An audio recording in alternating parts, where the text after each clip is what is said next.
피터 린치는 발품을 파는 부자를 강조를 했는데요.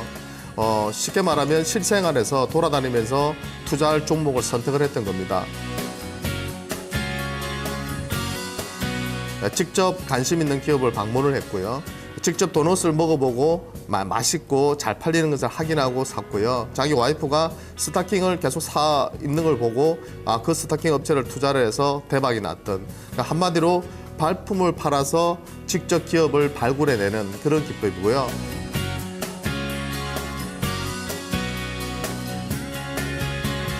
잘 나가는 기업에 투자를 해라는 겁니다. 예, 못 나가는 기업에 투자하는 것이 아니라 잘 나가는 기업에 투자를 해라, 이렇게 말을 했는데요. 또 한 가지 말씀드리고 싶은 것은 마인드가 정말 중요합니다. 예, 단기적인 시세에 너무 연연하다 보면요, 정말 50% 100% 주는 기업들을 놓치는 경우가 상당히 많거든요. 예, 그래서 기업에 대한 확신을 가지고 신고가 종목은 투자를 하셔야 되고요. 주식은 과학이 아니라 예술이다. 그건 무슨 뜻이냐면 많은 투자 대가들이 자기만의 기법으로 성공했다고는 하지만 그런 부분들을 무조건 공식처럼 받아들여가지고, 수학 공식처럼 받아들여가지고 그걸 그대로 적용하다가는 현재 주시장에서는 그게 잘 맞아떨어지지 않습니다.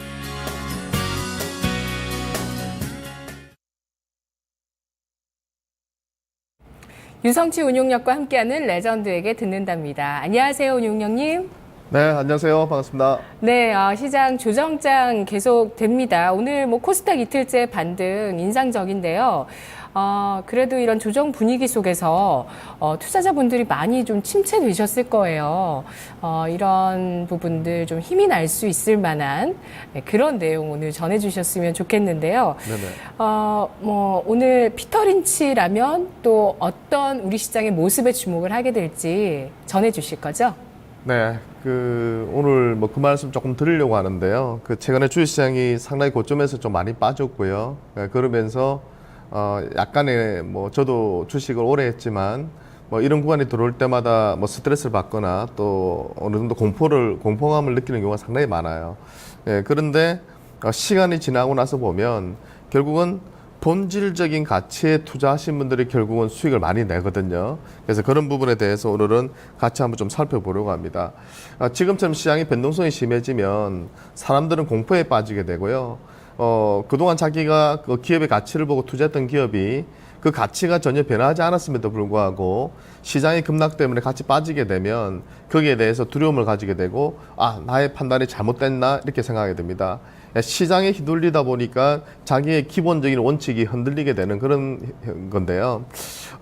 그걸 가장 많이 경계를 했죠. 특히 오렌 버핏이라는 분은 시장을 예측하는 사람들은, TV에 나와서 시장을 예측하는 사람들은 쇼를 하는 사람이라고 했거든요. 강대라고 얘기를 했거든요. 그러니까 오르면 오른다, 내리면 내린다. 그게 무슨 의미가 있냐? 기업의 가치에 주목을 하라. 오히려 시장의 급락이 엄청나게 좋은, 그러니까 자기 관심 종목을 싸게 잡을 수 있는 기회라고 얘기를 했고요. 피터 린치도 마찬가지였습니다. 나는 시장을 예측할 만한 능력이 없다. 그렇지만 기업의 가치를 분석할 능력은 있다. 그렇기 때문에 나는 시장이 어려울 때, 대공황을 겪을 때도 수익을 냈던 사람이거든요.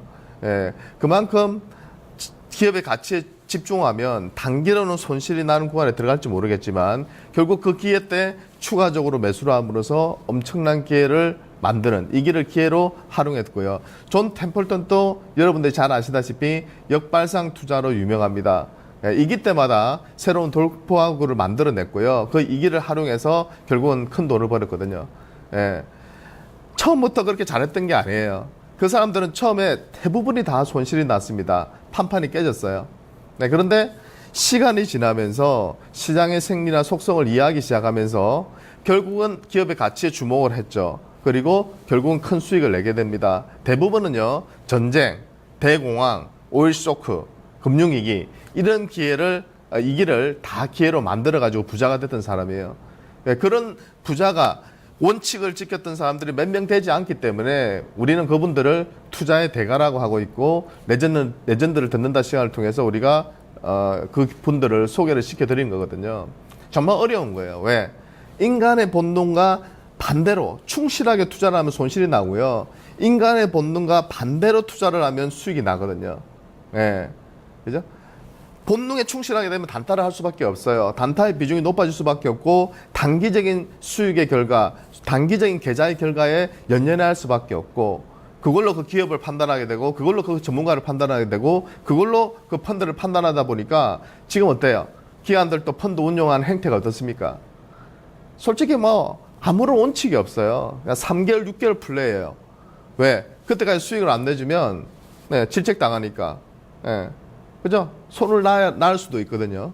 단기적인 성과에 계속 집착하다 보니까 결국은 길게 보면 어떤 펀드를 운영하는 매니저들이 어떤 사람이 스타가 되고 영웅이 되지만 또 한 1년, 2년 지나고 보면요. 또 바뀝니다. 왜? 그런 단기적인 성과는 절대 연속성이 없기 때문이죠. 한번 잘 걸리던 거죠. 그죠? 그렇지만 가치 투자를 하고 고성장주에 우리가 기업의 가치에 투자를 한다면 그런 기업들은 결국은 네, 10%, 20% 수익이 아닌, 그죠? 5루타, 10루타, 5배, 10배를 먹을 수 있는 수익을 낼 수 있는 그런 기업에 장기적으로 투자를 해야 되고, 제가 이름을 한 지금 1년 반 동안 하고는 있지만, 항상 뭐 조기청산하고 막 수익률 많이 낼 때 들어오신 회원분들보다는요, 지금처럼 시장이 어렵고, 수익률이 정체되거나 감소될 때, 이런 구간에서 관심 종목들이 싸게 거래될 때가 정말 좋은 기회였거든요. 여러분들도 주눅 들지 마시고요. 시장의 방향보다는 기업의 가치에 주목하라. 유동성이 지금 완전히 빠져나갈 자리냐 아니냐만 판단하면 된다. 제 판단에서는 유동성이 확실하게 빠져나갈 자리 아니다. 다음번에 시장은 안정이 분명히 또 될 것이고 그때는 또 한 번 주도주가 바뀔 것이다. 기업의 가치가 변하지 않았다면 시장을 보고 두려움을 절대로 느껴서는 안 된다. 오히려 기회라고 판단해. 좀 희열을 느껴야 돼요. 내 종목이 적정 가치보다 10% 20% 빠졌다. 그렇다면 그때가 바로 절호의 기회라는 점을 잊지 마시고요. 믿음을 갖고 투자를 하세요. 단지 자기의 판단이 잘못됐다는 생각이 들 때는 가감하게 쳐낼 수 있어야 됩니다. 최근에 글로벌 채권금리가 오르고 있고요. 그게 한국물까지도 이어지면서 국내 채권금리도 오르고 있습니다. 실제로는 금리를 인하하고 있는데 금리가 오른다는 것은 분명히 위험 신호거든요. 네. 왜? 미국이 금리 인상을 하게 되면 그 실질 금리가 오르게 되는데 미리 지금 움직이고 있으니까요. 예, 정권주의 급락도 일맥상통한 거죠. 예, 근데 저는 기본적으로 본격적으로 금리 인상하는 시기는 아직은 아니라 보고 있고요. 미국도. 미국이 설사 하더라도 저는 시장은 오히려 그때부터 더 갈 거라 보고 있습니다. 금리 인상 이후에 시장이 빠졌다는 예가 없어요. 일시적으로 한 달, 두 달은 맞아떨어진 적이 있지만 길게 보면 금리 인상은 글로벌 경기 회복으로 그죠 이어졌고 대부분의 신흥국들의 정치도 나쁘지 않았거든요. 우리는 그냥 너무 공식처럼 받아들여요. 금리 인상하면 우리 시장이 돈이 빠져나와서 급락할 거다. 예. 물론 일부 그런 성격을 가진 자금들은 빠져나가겠지만 글로벌 경기가 회복되면 신흥국들의 수출도 좋아질 것이고 그러면 그걸 노리고 들어오는 자금도 분명히 있거든요. 네, 그렇기 때문에 금리 인상과 금리 인하하는 그 미국의 기준금리의 움직임에 따라서 미 증시와 한국 증시 비교한 차트들이나 그래프들이 리포트에 많이 나와 있어요. 한번 보시면은 금리에 그렇게 민감하게 반응할 필요는 없다. 오히려 금리 인상 전까지가 변동성이 심한 거지 그 인상이 딱 단행이 되면 오히려 시장은 실적이 좋은 기업들 위주로는 더 갈 수 있다. 이렇게 말씀드리고 싶어요. 실적 랠리가 들어오는 거죠. 그래서 지금은 그 미금리 인상에 대한 우려가 선반영되는 국면에 보시면 될 것 같아요. 실제 금리가 조금씩 들거리니까요. 근데 그리스 사태도 어느 정도 좀 영향을 줬던 것 같아요. 유럽 채권 금리가 먼저 오르고 그 다음에 지금 전 세계적으로 지금 금리가 오르고 있기 때문에 그런 관점에서 볼 때는 그리스 문제가 6월 전에 6월 달이 이제 그 구제금융 시한이잖아요. 마무리가 잘 된다면 전체적으로 시장 또 안정을 찾아갈 걸로 보입니다. 5월 달만 잘 넘기면 6월 이후로는 좀 안정을 찾아갈 걸로 예상을 하고 있고요. 주식 투자는 좋은 기업이 싸게 거래될 때 매수를 하셔야 돼요. 절대로 비싸게 거래될 때 매수해가지고는 실질적인 수익률이 잘 나지는 않습니다. 근데 대부분의 투자자들이 잘못된 점은 뭐냐면요. 저도 이 일을 해보면 시장이 올라가서 수익이 엄청 날 때 가입을 많이 하시고 투자를 많이 하세요. 계좌 개설도 엄청나게 늘어나고. 네, 그러니까 타이밍이 이상한 거죠. 시장이 안 좋을 때 계좌 개설을 많이 하고 투자를 늘려야 되고 집중적으로 매수를 해야 될 시기인데요. 거꾸로 되는 거죠. 예. 심리적으로 보통 한 5년, 몇 년 하신 분들, 5년 이상, 10년 이상 하신 분들은 제가 이런 말하면 딱 알아들어요. 알아들으시고, 아, 맞아.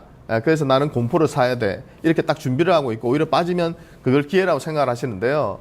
일반적으로 주식 투자 경험이 길지 않으신 분들은 거꾸로 계속 매매해요.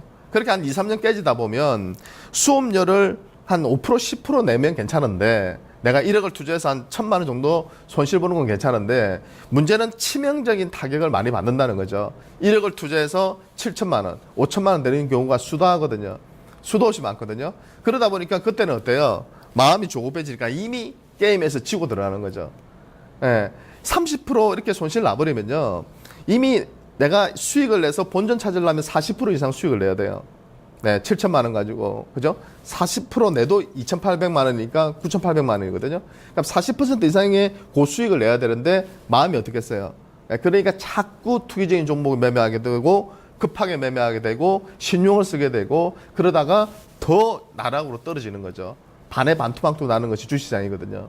네, 그런 투자는 극히 위험하다는 거죠. 그렇게 그러지 마시고, 그죠? 시장이 안 좋을 때 싸게 모아가는 습관을 들여라. 그 공포를 살 수 있을 정도의, 그죠? 능력이라면 이미 중고수 이상은 되신 거고요. 주식 투자가 투기가 아닌 멋진 재테크가 될 수 있을 거라고 생각이 듭니다. 그렇게 좀 말씀을 드리고 싶고요. 싸게 그럴 때 매수하고 비싸게 그럴 때 매도하는 것. 그리고 오렌 버핏, 피터 린치, 존 텔포트 아까 다 말씀드렸죠. 그죠? 오렌 버핏도 처음부터 수익 많이 했던 거 아니에요. 실패 많이 했더라고요. 제가 초창기 젊은 시절에 책을 읽어보면 오렌 버핏도 실패를 많이 했어요. 근데 자기의 이제 스승인 벤자민 그레이엄의 그런 투자 가치를 이어받아서 거기에서 자기만의 노하우를 접목을 시킨 거죠. 피터 린치도 마찬가지예요. 갑자기 자기만의 그런 투자 철학이 나온 게 아니거든요. 오렌 버핏을 비롯해서 자기와 동시대를 살았던 사람부터 선배들부터 시작해서요. 특히 성장주 쪽에서 자기한테 영감을 줬던 필리피스라든지 이런 사람들의 책을 읽으면서 자기만의 노하우를 만들어 나간 거죠. 약간은 다르게 오렌 버핏과는 다른 길을 걸었지만, 그죠? 고성장주, 가치주 이런 식으로 걸었지만 그 흐름은 다 비슷비슷해요. 제가 그동안 소개시켜드렸던 많은 대가들도 대부분의 선배들의 투자 원칙에다가 자기만의 철학을 담아가지고, 그죠? 원칙을 담아가지고 수종 보완해가지고 자기만의 노하우로 만들어냈던 거죠. 그죠? 그러니까 여러분도 또 마찬가지입니다. 그대로 뺏겨가지고 내가 존 템플턴 책을 읽고 오렌 버핏 책을 읽고 피터 린치 책을 읽고 그 사람들과 똑같이 될 수 있을 것 같습니까? 절대 안 되거든요. 왜? 나는 그 사람 성격이 다르거든. 그리고 동시대를 살았던 사람이 아니고 지금은 우리나라가 미국처럼 그 시절에 고성장하던 시대가 아니거든요. 중국 같은 시대가 아니었단 말이에요. 지금은 우리 시장이 2%, 3% 성장하는 시대예요. 그러면 완전히 달라져야 되고, 그러면 이 달라진 부분들을 여러분들 노하우로 접목을 시켜가지고 만들어 나가야 된다는 거죠. 예. 그리고 제발 말씀드리고 싶은 것은, 예. 물론 단타도 일부 인간적인 본능을 충족하기 위해서 하셔야 되겠지만, 본류, 주류는 역시 좋은 기업에 투자해서 2배, 3배, 4배, 5배 먹는 게 주예요. 예. 그렇게 투자하는 습관을 들여야 돼요. 급하게 수익 내려고 하면 절대 안 돼요. 성격 급한 사람이 수익 낼 수 있느냐? 절대 낼 수 없다. 저도 성격이 엄청 급해요. 근데 저는 항상 매일매일 시작할 때 뭐라고 저한테 다짐하냐면, 2번 매매할 거 1번 매매하고, 그죠? 아무리 어떤 시장상에 따라서 내 종목들이 변동이 있더라도 참을 진짜 3번이면, 그죠? 살인도 면한다 그러잖아요. 정말 참아요. 제 성격을 죽이기 위해서 계속 참습니다. 특히 경상도 사람들이 성격이 엄청 급하거든요. 실제로도 수익률이 제일 안 좋은 쪽이 경상도예요. 예, 제가 또 통계를 봤었어요. 몇 년 전에. 그게 공감이 되는 게 성격이 급하기 때문에 내 종목이 안 오르고 이 종목이 오르면요. 막 급합니다. 빨리 팔고 넘어가려고 그래요. 그러다 보니까 작은 수익에도 만족 못하고 조금만 뒤처지는 걸 못 참는 거죠. 그러면 안 된다는 거죠. 느긋한 성격이 좋아요. 그래야지 여러분들이 크게 수익을 낼 수 있습니다. 10% 먹고 팔면 안 되잖아요. 1000% 오를 종목을. 그죠? 그런 마인드로 우리가 투자를 해 나가야 된다는 겁니다. 물론 좋은 기업을 선택해야 되겠죠. 그것은 이제 제가 그동안 설명드렸던 것처럼 어떤 시대적인 트렌드에 맞고 꾸준히 실적이 성장하는 기업에 투자한다면 크게 실패할 일은 없어요. 거의 한 80% 이상은 성공을 거둘 겁니다. 종목이 5개가 있어요. 포트 안에. 그 한 종목만 2배, 3배만 올라도요. 나머지 종목들이 빌빌빌해도 전체 계좌 수익률은 50%, 100% 넘어갈 수 있습니다. 네, 그런 마인드로 하셔야 돼요. 내가 5개를 선택해서 2개만 터뜨린다. 거기서 2개만 터져주면 여러분들의 계좌는 어느 계좌보다도 앞서 나갈 수 있을 겁니다. 그리고 시장 주도주는요. 사람들이 그게 참 안타까운 거예요. 자꾸 주도주는 변해요. 시대마다 변했고 어떤 주기마다 변하고 요번에 시장이 쉬었다가 또 움직이게 좀 안정을 찾기 시작하면 또 치고 나가는 좀 또 변해요. 예. 근데 핵심은 뭐냐? 가격 메리트예요. 예. 가격 메리트. 많이 빠졌기 때문에 화학이나 조선이나 뭐 철강은 좀 그렇지만 뭐 정권이나 이런 그죠? 이런 쪽이 많이 정유나 이런 쪽이 올라왔잖아요. 건설이나. 그죠? 실적이 조금만 돌아 나와도 올라오잖아요.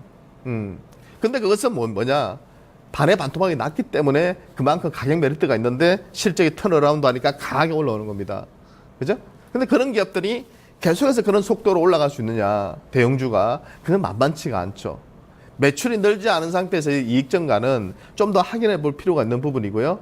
근데 예를 들어서 바닥에서 50% 올랐는데 그걸 막 쫓아갑니다. 예, 그것도 아주 비중 있게. 그런 투자는 상당히 리스크가 있다는 거죠. 좀 더 확인해라. 적어도 기간 조정을 거친 이후에 들어가신 게 맞고요. 이번 마디에서는 결국 나포 가대주들이 움직일 가능성이 상당히 높아요. 나포의 가대하고 가격 메리트가 있는데 실적마저도 좋아지고 있는 기업이라면 그런 기업을 선택하셔야죠.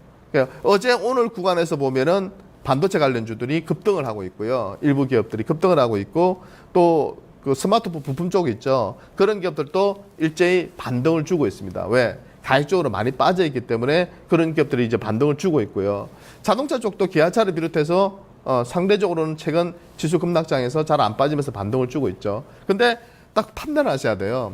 아, 그러면 IT 업종이 될 거냐, 자동차 될 거냐, 원엔 환율은 지금 깨지고 있고 이런 상태에서 이런 수출 기업들이 될 거냐. 근데 판단을 해보면 자동차 쪽은 당분간 실적의 전망치가 좀 떨어진다. 그렇다면 2분기 이후로 실적이 계속해서 1분기 이후로 좋아질 수 있는 기업이 뭐가 있을까? 그랬을 때 반도체 쪽이나 이런 기업들이 조금 더 나을 것이다. 그러면 그쪽을 선택을 하는 거죠. 그리고 반도체 업종 내에서 또 대형주 내에서 어떤 기업을, 또 중소형주 내에서 또 어떤 기업을 해야 될까? 최근에 시스템 반도체가 SSD가 뭐 DDR4가 유행이다. 이쪽이 비중이 크게 확대되고 있다. 그러면 그와 관련한 기업들은 또 뭐가 있을까를 고민해서 그런 기업들을 이번 급락을 이용해서 여러분들이 핵심적인 종목만 모아가더라도 좋은 그런 수익을 낼 수 있지 않을까 하는 생각이 듭니다. CJ 제일제당 같은 기업들도 경기와 민감하지가 않죠. 그죠? 내수 음식료 업종군들은 그죠? 왜 오렌 버핏이 그런 기업을 좋아하냐면 경기와 상관없이 그런 기업들은 꾸준하게 실적이 좋아진다는 겁니다. 예, 밀가루는 사 먹어야 되니까, 라면은 사 먹어야 되니까, 아이스크림은 사 먹어야 되니까, 그죠? 예, 가공식품은 사 먹어야 되니까 일반적으로 경기가 안 좋더라도 그런 쪽은 꾸준히 소비가 된다는 거죠. 네, 그래서 그런 기업들이 주가가 안정적으로 장기적으로 계속 가는 겁니다. 보험주도 마찬가지고요. 근데 너무 경기 순환 업종을 좋아하셔요. 우리나라 분들은. 왜? 70년대, 80년대 주도했던 것들이 그런 이제 굴뚝주들이었기 때문에. 하지만 잘 생각해 보세요. 경기 순환 업종은 잘하면 두세 배 대박이지만 못하면 반의 반토막이에요. 순환 업종은 극히 위험한 업종이에요. 근데 우리는 대형주라는 이유로 무조건 우량주로 치부하지만 그렇지는 않습니다. 근데 지금도 안 좋다는 건 아니고 차례상은 이미 이제 지나갔고 이제 회복되는 단계지만 저는 예전 같은 그런 시세는 낼 거라고는 상상하지 못해요. 왜? 중국이 저러고 있고 10% 이상 성장하는 시대는 지나갔고 7%, 6%대고 그런 상태에서 그죠? 중국이 내수를 키우고 있는데 수출 쪽이 크게 갈 거다? 저는 한계가 있다고 봐요. 결국 핵심은 장기 투자의 핵심은 고성장주 그리고 안정적인 수익을 내는 가점 체제를 구축하고 있는 기업들, 내수주들 이런 쪽에서 찾아야 되고 경기 민감이나 순환을 투자할 때는 독점적인 기업에 투자해야 돼요. 남들이 이 이익을 침범할 수 없는 그런 아성을 쌓고 있는 기업들, 그런 기업들에 좀 주목하실 필요가 있습니다. 자, 그런 맥락에서 오늘은 제가 그 하이닉스에 대해서 조금 말씀 좀 드리겠는데요. 하이닉스는 1분기 영업이익이 1조 5,800억대를 했고요.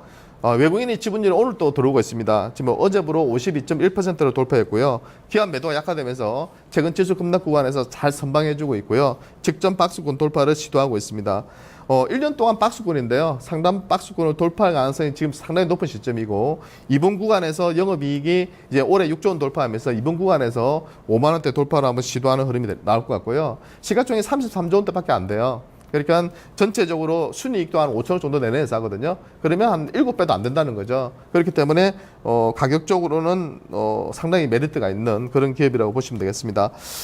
D램 25나노급이 주력이고요. 하반기에 20나노 초반대에 생산이 시작되는데요. 삼성과의 미세공정 격차를 지금 단축하고 있고 마이크로는 지금 28나노, 30나노가 주력이에요. 그렇기 때문에 앞으로 삼성전자와 하이닉스가 좀 더 주력적으로 미세공정 경쟁에서 앞서 나가면서 수익성을 극대화시킬 걸로 판단됩니다. 낸더는 계속 적자했는데 흑자 전환을 시도하고 있고요. 다시 아쉬운 점이라면 시스템 반도체 좀 약합니다. 이미 센서 쪽에서 뭐 한 4천억대 정도 매출이 나오는데 전체 매출이 상당히 미비한 수준이죠. 네, 그래서 이 부분이 조금 아쉽기는 해도 이번 구간에서 삼성전자를 팔고 외국인들이 지금 하이닉스를 집중적으로 사고 있는 구간이기 때문에 관심을 두세요. 그리고 도표를 보시면은 아까 말씀드린 대로 올해 순이익만 5조 원대입니다. 퍼가 6.5밖에 되지 않죠. PBR도 1.4 가까이 떨어지고요. 배당도 계속 늘려나가는 상태이기 때문에 꾸준히 외국인들 매수가 들어오는 것 같습니다. 자, 반도체 채용 전략. 오늘 뭐 네페스 같은 반도체 설계 업체들이 급등을 하고 있고 하나 마이크로 같은 반도체 후공정 업체들이 또 급등을 하고 있습니다. 그동안 많이 빠졌거든요. 실적 대비해서. 실적이 좋음에도 불구하고 많이 빠졌어요. 예. 그죠? 그러면서 제가 말씀드리고 싶은 것은 진입 장벽이 높고 가점 기업에 투자하는 것이 핵심 포인트다. 삼성전자나 하이닉스 같은 기업에 투자를 해야 되고 그리고 또 한 가지는 시스템 반도체 쪽에 관심을 좀 두세요. 예, 시스템 반도체 쪽하고 올해는 낸도 쪽에서 SSD 시장이 열리고 있고요. DDR4 시장이 열리고 있거든요. 거기에 핵심적인 기업이 뭐 신텍 같은 기업, 아까 말씀드렸던 하나 마이크론 같은 기업, 그죠? 네페스를 비롯해서 실리콘옥스 같은 또 팹리스 업체들. 이런 기업들도 여러분들이 관심에 두신다면 사물 인터넷 시장이 어제 삼성전자가 공장 기공식하면서 얘기를 했죠. 예, 사물 인터넷 쪽을 박근혜 대통령도 규제를 완화해서 이쪽에서 시장을 키우겠다고 얘기를 했고요. 그 핵심적인 것이 삼성그룹이 추진해 나갈 때 그 옆에 붙어가지고 같이 성장할 수 있는 그런 기업들을 투자한다면 장기적으로 10유타, 20유타의 기업들이 분명히 나올 거라고 생각이 듭니다. 시장의 이기가 기회니까요. 이번 구간에서 많이 빠졌던 그런 기업들을 매수해 주시기 바랍니다.